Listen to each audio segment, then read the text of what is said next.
Welcome to Gary's David Channel. So nandito na naman tayo para silipin naman natin ang estimated salary ni Mariel Lasin. So ang kanyang content, sharing ng kanyang mga personal vlog, and then meron na rin siyang cherry business. So supportan pa rin natin ang kanyang channel mga lods. Pero siyempre huwag niyo rin kalimutan na isama sa pag-support ang aking channel. So mga lods, kung bago pa kayo sa aking channel, pakiclick naman ang subscribe natin. And then siyempre pakipost na rin ang notification bell para lagi kayong updated sa ating video. So ano pa ba ang hinihintay natin mga lods? Let's go!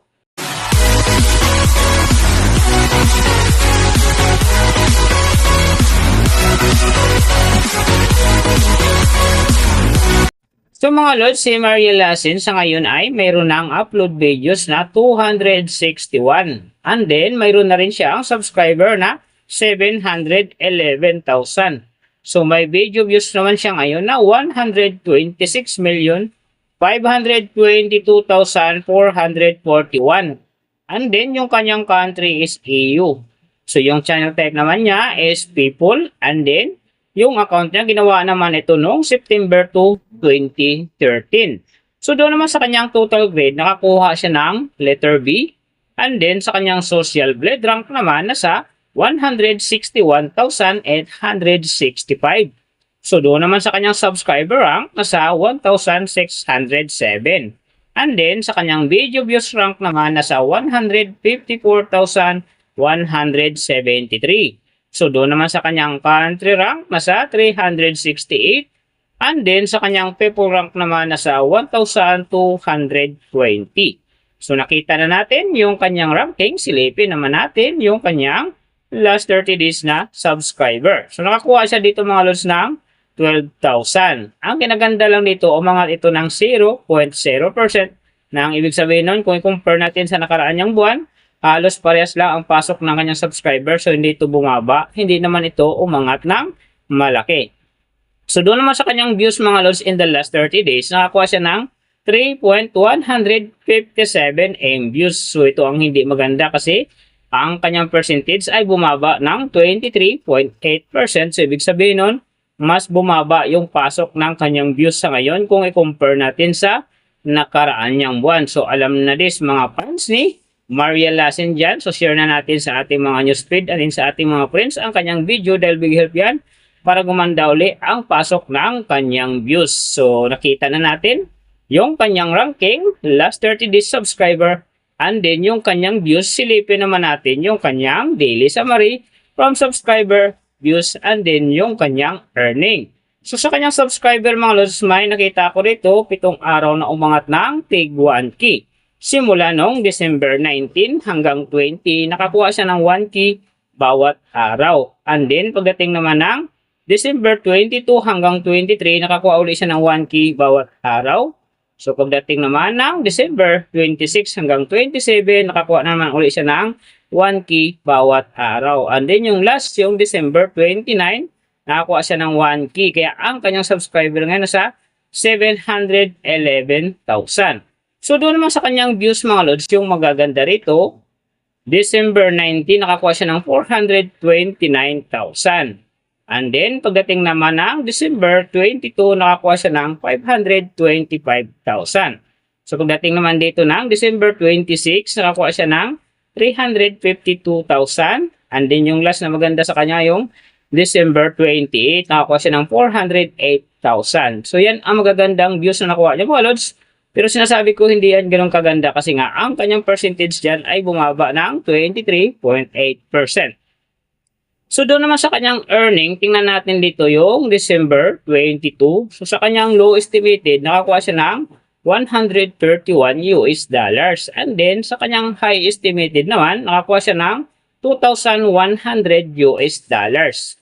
So ang mga yan naman mga lods, daily summary lang, mas maganda kung silipin natin yung naka-round off na from daily, weekly, and monthly para malaman na natin kung magkano na ngayon ang estimated salary ni Mariel Lasin dito sa YouTube. So, unahin natin yung kanyang daily average. So, sa daily subscriber, nakakuha siya ng 400. And then, sa kanyang views naman, nakakuha siya ng 105,231. So, doon naman sa kanyang daily, low estimated ng kanyang earning, nakakuha siya ng 26 US dollars. So, type natin sa 57 mayroon siyang 1,482. And then, sa kanyang daily high estimated naman ng kanyang earning, nakakuha siya ng 421 US dollars. So, times natin sa 57, mayroon siyang 23,997. So, yan mga lods, ang kanyang daily average. So, pupunta naman tayo sa kanyang weekly average. So, sa weekly subscriber, nakakuha siya ng 2.8K. And then, sa kanyang views naman, nakakuha siya ng 736,617. So, doon naman sa kanyang weekly, low estimated ng kanyang earning, nakakuha siya ng 184 US dollars. So, times natin sa 57, mayroon siyang 10,488. And then, sa kanyang weekly high estimated naman ng kanyang earning, nakakuha siya ng 2,900 US dollars. So, times natin sa 57, mayroon siyang 165,300. So, yan naman mga lods, ang kanyang weekly average. So, pupunta naman tayo sa kanyang monthly average. So, sa monthly subscriber, nakakuha siya ng 12,000. And then, sa kanyang views naman, nakakuha siya ng 3,156,910. So, doon naman sa kanyang monthly, low estimated ng kanyang earning, nakakuha siya ng 789 US dollars. So, times natin sa 57, mayroon siyang 44,973. And then, sa kanyang monthly high estimated naman ng kanyang earning, nakakuha siya ng 12,600 US dollars. So, times natin sa 57, mayroon siyang 718,200. So, yan naman mga lods, ang kanyang monthly average. And then, yung nababanggit ko rito or nakikita nyo is pawang estimated lamang yan. Nakabis lang tayo sa Social Blade website. Isang public website yan na kahit sino pwedeng mag-open para malaman kung magkano na ang estimated salary ng ating mga iniidolong YouTuber, vlogger, or influencer. And then mga lods, like ko sinasabi yan, palaging natutupad dyan yung low estimated kasi nga hindi talaga natin kayang i-demand sa ating mga viewers na huwag mag-skip ng ads. Pero pwede pa rin naman yan maging times 2, times 3, or maging times 4 pa rin kapag ang isang vlogger nakapagpa-viral ng kanyang video. Pero siyempre mga lods, kung supporter ka ni Mariel Lassen, huwag ka na mag-skip ng ads dahil big help yan sa kanyang channel and then siyempre sa kanyang mga personal na hadikain. Pero siyempre mga lods, huwag nyo rin kalimutan na huwag na rin skip ang aking ads dahil big help yan sa aking channel and then siyempre sa aking mga personal na hadikain. So mga lods, kung nagustuhan nyo ang video na to, pakiclick naman ang subscribe natin and then siyempre pakipost na rin ng notification bell para lagi kayo updated sa ating video.